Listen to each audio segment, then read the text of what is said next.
Bismillahirrahmanirrahim. Assalamualaikum warahmatullahi wabarakatuh.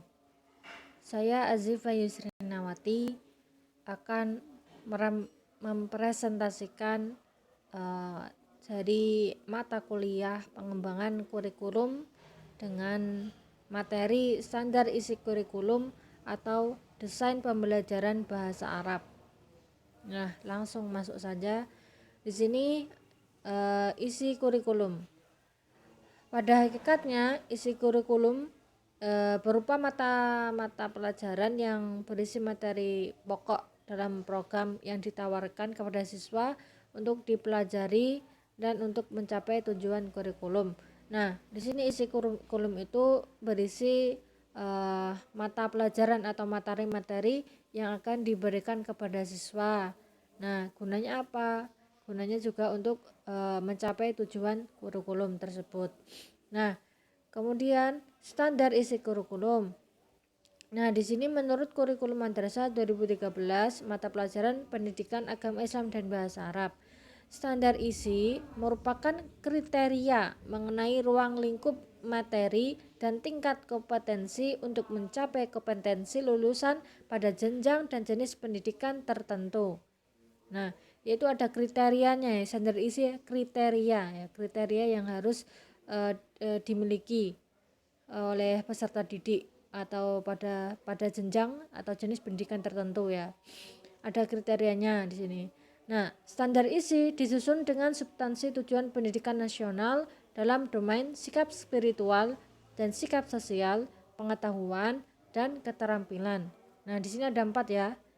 Harus ada sikap spiritual, ada sikap sosial, pengetahuan dan juga keterampilan.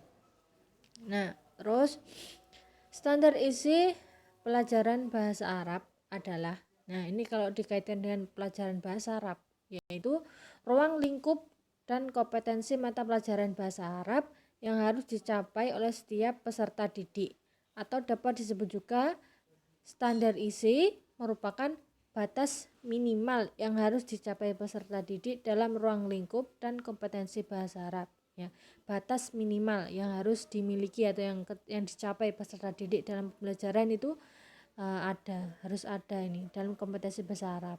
Nah, kemudian selanjutnya desain pembelajaran bahasa Arab. Nah, desain, kalau kita dengar kata desain itu seperti gambaran, rancangan gitu ya. Nah, di sini desain pembelajaran bahasa Arab yaitu sebuah praktik penyusunan media teknologi komunikasi dan isi untuk membantu agar dapat terjadi transfer pengetahuan secara efektif antara guru dan peserta didik pada pembelajaran bahasa Arab. Nah, bagaimana desain pembelajaran yang akan diajarkan kepada siswa itu seperti apa dalam pembelajaran bahasa Arab?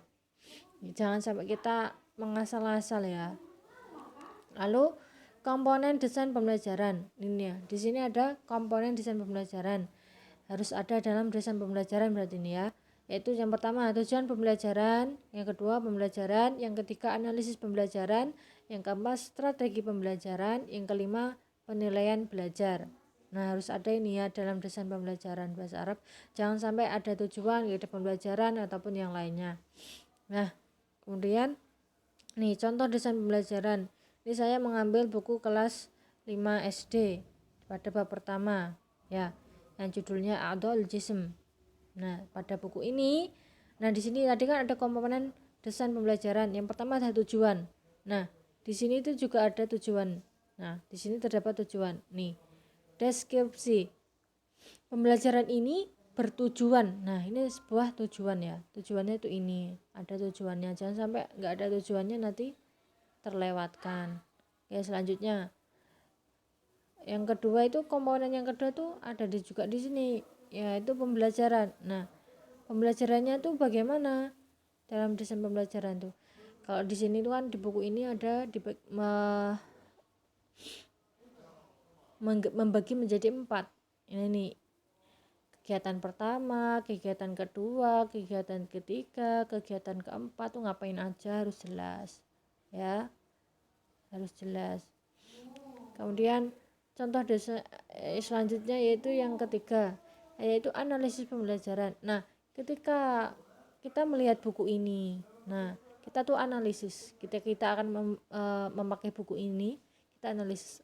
Oh, ketika mufrodat tuh ngapain? Nah, cocoknya tuh ngapain agar dapat diterima oleh peserta didik tuh ngapain, dianalisis. Ini cocok enggak ya? Kayak gitu. Nah, kemudian yang keempat itu strategi pembelajaran. Nah, di sini juga ketika ada mufrodat, ketika kita sudah menganalisis bagaimana cocoknya yang dapat diterima murid itu seperti apa, kemudian strategi. Nah, strategi dalam menyampaikan pembelajaran itu agar diterima murid bagaimana. Kalau di buku ini kan sudah ada mufrodat, ada target. Nah, bagaimana cara kita menjelaskannya, metode, strategi apa yang digunakan, kayak gitu ya. Kan di sini ada menerapkan ini istima. Nah, istima, terus kiroah, kalam, kitabah. Di sini buku ini terdapat ada. Nah, tinggal gurunya saja yang bagaimana strategi yang digunakan agar istimewa ini berjalan. Nah, buku ini juga memberikan istimewa ini biar di scan kayak gitu. Ada di sini buku ini ada. Kemudian ini ada hiwar juga. Bagaimana kalau hiwar ini agar menjadi dapat dikembangkan untuk maharah qiraah itu seperti apa. Nah, berarti guru yang harus mendesainnya, pembelajaran itu seperti apa. Nah, kemudian terakhir ini yaitu penilaian. Nah, di sini juga ada di akhir bukunya.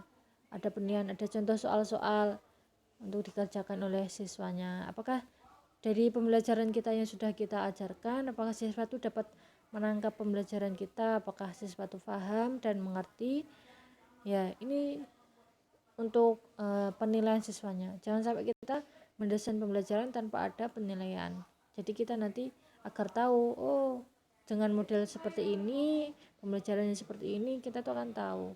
Oh, seperti ini tuh mudah diterima murid. Oh, seperti ini. Ya, seperti itulah. Ya. Insya Allah cukup sekian dari saya.